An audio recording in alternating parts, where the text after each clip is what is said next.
സിനിമയിൽ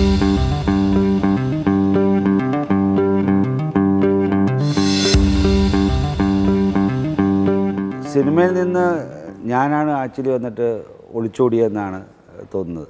ഞാൻ സിനിമയിൽ നിന്ന് ഒളിച്ചോടിയതല്ല യഥാർത്ഥത്തിൽ. പപ്പയുടെ സ്വന്തം അപ്പൂസ് ഒരു സൂപ്പർ ഹിറ്റായിരുന്നു. ഞാൻ അന്ന് മലയാളത്തിലെ ഒരു ബിസി നടനല്ല. കാരണം മലയാളത്തിൽ എനിക്ക് വർക്ക് ചെയ്യാൻ സാധ്യത കുറവായിരുന്നു. ഞാൻ തമിഴിലാണ് ഏറ്റവും കൂടുതൽ സിനിമകൾ അഭിനയിച്ചുകൊണ്ടിരുന്നത്. എൻ്റെ എൻട്രിയും തമിഴിലായിരുന്നു. അതുകൊണ്ട് തന്നെ ഞാൻ തമിഴിൽ തന്നെ എൻ്റെ എൻട്രിയും തമിഴിലായിരുന്നു. തമിഴിലെ സിനിമകളിലാണ് ഞാൻ അഭിനയിച്ചുകൊണ്ടിരുന്നത്.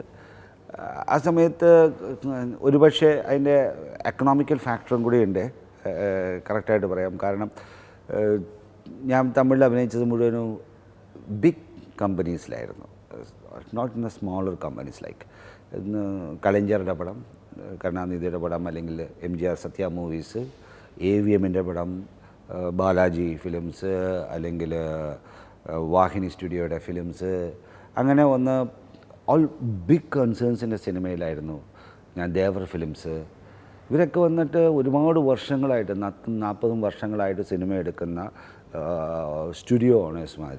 അവർ the big producers of industry south ഇന്ത്യയിൽ. അവരുടെ കമ്പനികളിലായിരുന്നു ഞാൻ വർക്ക് ചെയ്തിരുന്നത്.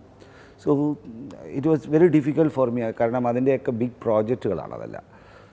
ടു വർക്ക് ഇൻ അത്ര കണ്ടിന്യൂസ്ലി ആയിട്ട്. ഞാൻ മലയാളത്തിൽ വന്ന് തമിഴിനേക്കാളും കുറവാണ് അഭിനയിച്ചിരിക്കുന്നത്. പറയുകയാണെങ്കിൽ IV ശശിയാണ് ഏറ്റവും കൂടുതൽ അഭിനയിച്ചിരിക്കുന്നത്. ഞാൻ ജോഷിയായിട്ട് നല്ല ഫ്രണ്ടായിരുന്നു. തുടക്കത്തിൽ ജോഷിയുടെ 2ാമത്തെ പടത്തിൽ ഞാനാണ്, നസീർ സാറും ഞാനുമായിരുന്നു ഹീറോ. സോ അതുകൊണ്ടാണത് സംഭവിച്ചു പോയത്.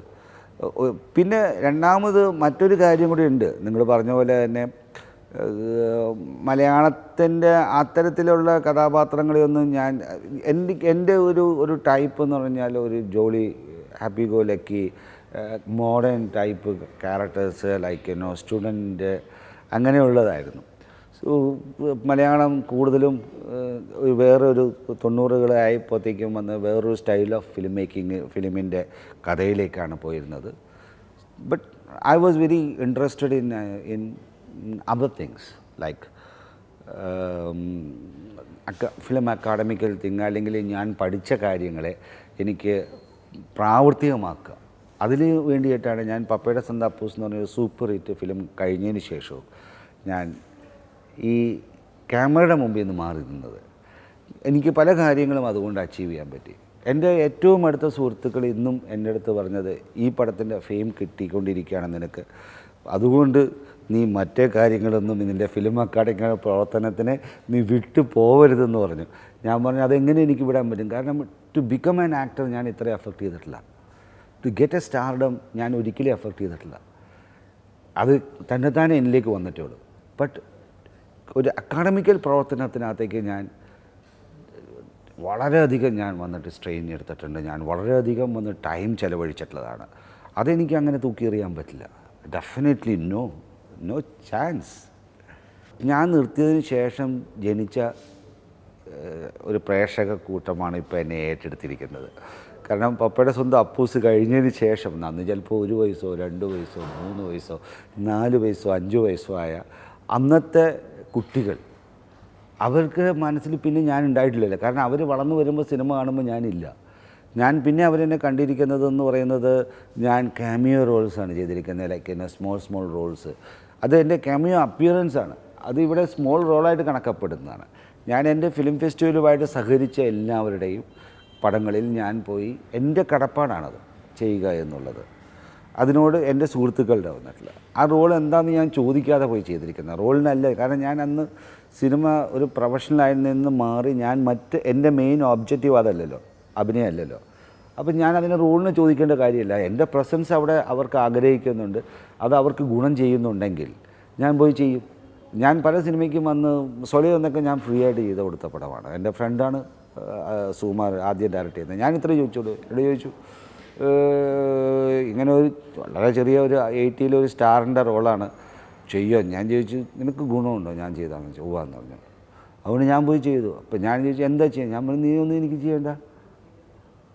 ഞാൻ വൈ ഞാനതിനെ എപ്പോഴും ഇഷ്ടപ്പെടുന്നത്. ഇപ്പോൾ ഈ ഇടുക്കി ഗോൾഡിൻ്റെ സമയത്ത് ഞാനിപ്പോൾ ഒരു കാര്യം പറയാം.